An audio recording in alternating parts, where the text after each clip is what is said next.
कृष्णा, राधे राधे। ओम नमो भगवते वासुदेवाय। कार्तिक महात्म 30वां अध्याय। भगवान श्री कृष्ण सत्यभामा से बोले, हे प्रिय, नारद जी के ये वचन सुनकर महाराज पृथु बहुत आश्चर्यचकित हुए।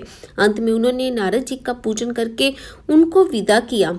इसलिए माघ, कार्तिक और एकादशी ये 3 व्रत मुझे अत्यधिक प्रिय हैं। वनस्पतियों में तुलसी, महीनों में कार्तिक, तिथियों में एकादशी और क्षेत्रों में प्रयाग मुझे बहुत प्रिय है। जो मनुष्य इंद्रियों पर विजय प्राप्त कर इनका सेवन करता है, वह मुझे यज्ञ करने वाले मनुष्य से भी अधिक प्रिय है। जो मनुष्य विधि पूर्वक इनकी सेवा करते हैं, मेरी कृपा से उन्हें समस्त पापों से छुटकारा मिल जाता है। भगवान श्री कृष्ण के वचन सुनकर सत्यभामा ने कहा, हे प्रभु, आपने बहुत ही अद्भुत बात कही है कि दूसरे के पुण्य के फल से कला की मुक्ति हो गई। ये प्रभावशाली कार्तिक मास आपको अधिक प्रिय है, जिससे पति द्रोह का पाप केवल स्नान के पुण्य से ही नष्ट हो गया। दूसरे मनुष्य द्वारा किया हुआ पुण्य उसके देने से किस प्रकार मिल जाता है, ये आप मुझे बताने की कृपा करें। भगवान श्री कृष्ण बोले, प्रिय, जिस कर्म द्वारा बिना दिया हुआ पुण्य और पाप मिलता है, उसे ध्यानपूर्वक सुनो। सतयुग में देश, ग्राम तथा कुलों को दिया पुण्य या पाप मिलता था, किंतु कलयुग में केवल कर्ता को ही पाप तथा पुण्य का फल भोगना पड़ता है। संसर्ग न करने पर भी वह व्यवस्था की गई है। संसर्ग से पाप व पुण्य दूसरों को मिलते हैं, उसकी व्यवस्था भी सुनो।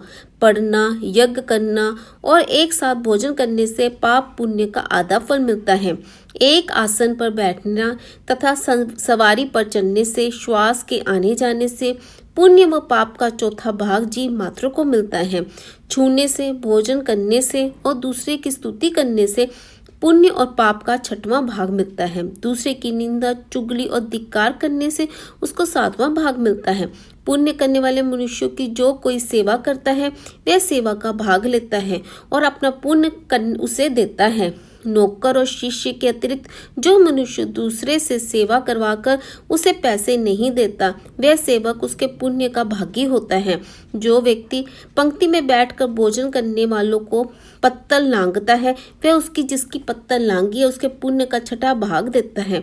स्नान तथा ध्यान आदि करते हुए मनुष्य से जो व्यक्ति बातचीत करता है या उसे छूता है, वह अपने पुण्य का 6वां भाग दे डालता है।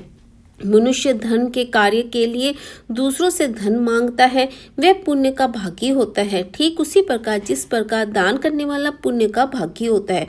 जो मनुष्य धर्म का उपदेश करता है और उसके बाद सुनने वाले से याचना करता है, वह अपने पुण्य का 6वां भाग उसे दे देता है। जो मनुष्य दूसरों का धन चुराकर उससे धर्म करता है, वह चोरी का फल भोगता है और शीघ्र ही निर्धन हो जाता है।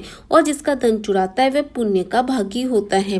बिना ऋण उतारे जो मनुष्य मृत्यु को प्राप्त होता है, उनको ऋण देने वाले सज्जन पुरुष पुण्य के भागी होते हैं। शिक्षा देने वाला, सलाह देने वाला, सामग्री को जुटाने वाला तथा प्रेरणा देने वाला, ये पाप और पुण्य के 6ठे भाग को प्राप्त करते हैं।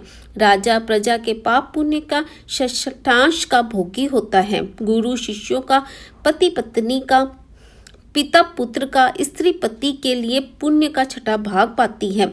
पति को प्रसन्न करने वाली आज्ञाकारी स्त्री पति के लिए पुण्य का आधा भाग ले लेती है। जो पुण्यात्मा पराये लोगों को दान करते हैं, वे उनके पुण्य का 6ठा भाग प्राप्त करते हैं। जीविका देने वाला मनुष्य जीविका ग्रहण करने वाले मनुष्य के पुण्य के 6ठे भाग को प्राप्त करता है। इस प्रकार दूसरों के लिए पुण्य अथवा पाप बिना दिए भी दूसरे मिल सकते हैं, किंतु ये नियम जो कि मैंने बतलाए हैं, ये कलयुग में लागू नहीं होते।